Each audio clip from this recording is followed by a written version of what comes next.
anytime, any day. Why not right now? Stop looking up to your boss and start being your own boss. Don't work for paychecks. Work for dreams with no regrets. This is Cracking the Entrepreneur Code. If you have the passion, we'll create the blueprint. Now, your host. You know him from his 7 tips to build the business you always wanted, and now you're about to hear a lot more. Jack H.M. Wong. Welcome to another episode of Cracking the Entrepreneur Code podcast. I'm your host, Jack Wong. Well, so much to say from the last 2 episodes where I talk about the business mission, your business proposition, and I've talked about your target audience, who do you serve? So in this episode, I want to elaborate further about the concept of who do you serve? That is your target audience. Many times, people ask, how do I make money from my business? And always ask, what do you do? So people will always say, okay, this is what I do. I'm a business owner. I open a laundry shop. And let's say I'm an expert. I am actually a consultant. I help people to do tax filing, for example. So I asked myself this question. So do I really know what you are doing? It's like, how does what you do help other people? And by the way, what are these people that you're helping in the first place? The thing is that many of us have been wired in the process whereby we like to ask the word how. We like to ask, how do I do this? How do I do that? How do I make money from a business? How do I start a business? And many often we forgot that there is always a bigger question that we should have asked. That is why. And by the way, there's a very, very famous quote by Jim Rohn, the bigger the why, the easier the how. So a couple of years back, what I learned from this particular phrase or this quote is that I must find my why. And you know what? It worked for a while until I stumbled upon a very important lesson that I've learned from my coach and mentor, Mandossian. Remember, the renowned world internet marketer. I'm very fortunate that I've met him in 2012 because he has taught me thousands of lessons. So I want to actually talk about what I've learned from him in this particular episode, starting with the word not why, not how, but who. Now, I have hinted subtly in the last episode talking about who are your target audiences, who do you serve. You know what? The very first thing that comes to your mind with whether you start a new venture or a new business activity is to ask yourself this question: who do you serve? Who are your target audiences? Remember one example that I gave in the last episode where I was working with one of my business partners and he said, I want to help all entrepreneurs. All. So all? Are you going to help everyone? Right? So it's very important for you to dissect into this all and identify a specific group of people where you can actually help. Now, you may have many groups of people where you can help. Okay, that's fine. But you know what? We all have only 24 hours a day. We have a team, so you will have to leverage through the power of the teams, your network to help more people. But put this way, you must first of all, if you start a new business or new business activity, you do need to identify what I would call a primary group of target audience.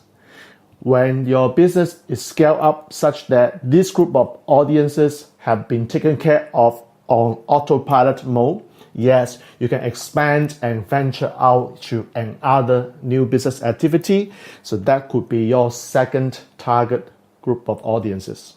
Okay, so let's focus on first group, which I call the primary target audience group first. So who do you serve?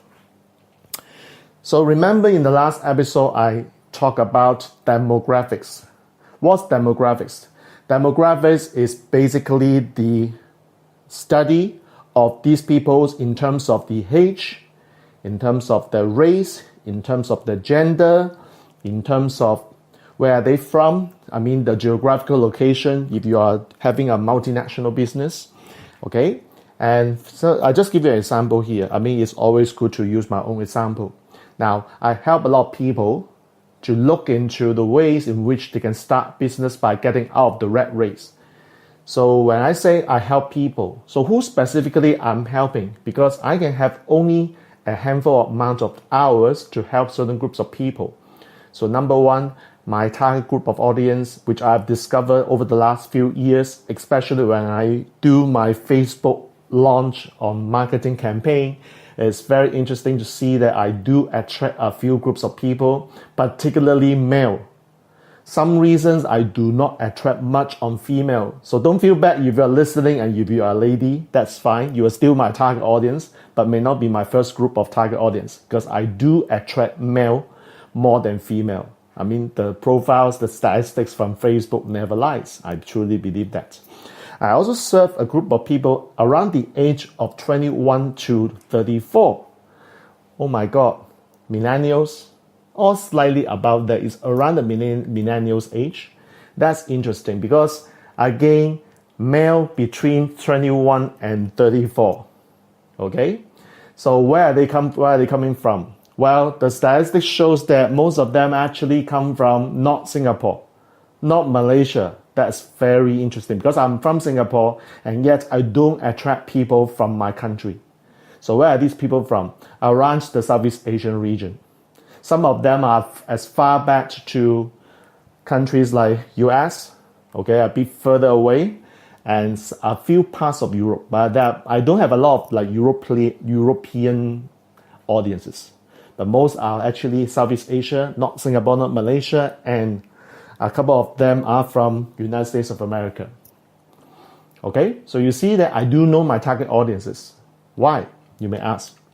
So that I can now zoom down into these people and ask them exactly what are their pains. Because a person, when he is 21 years old, the pains that the person is facing, I can imagine and I would agree with you, may agree with me that the pain that is faced by a 21-year-old boy will be different from the pain faced by a person at the age of 45. Correct? So you cannot just apply a one-size-fits-all approach and think that everybody who are looking to get out of the rat race have the same problem. Well, they might have the same problem, which you can chunk up to having freedom. But specifically, what is the first thing you can solve for this specific group of people? Like 21-year-old boy come to me will ask like, how do I start a business? You know what?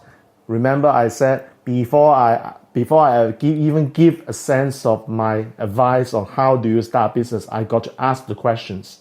A few episodes ago, I talked about how to ask questions, right?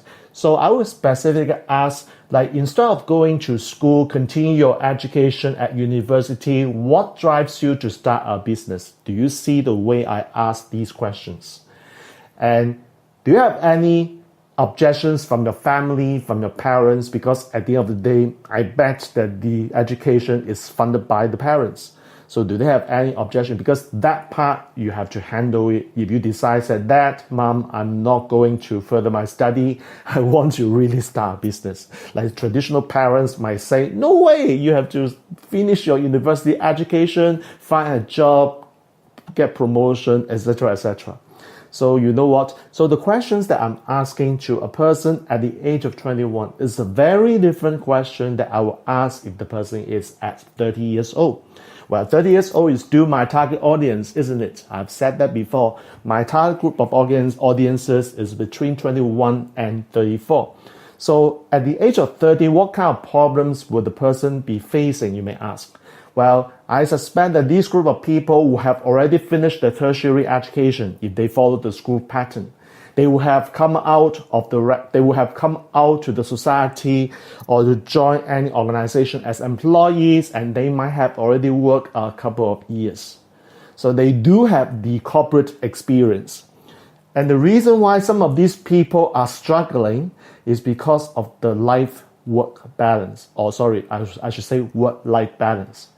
Because these people could have been bogged down with the work, have no weekends, have no nights.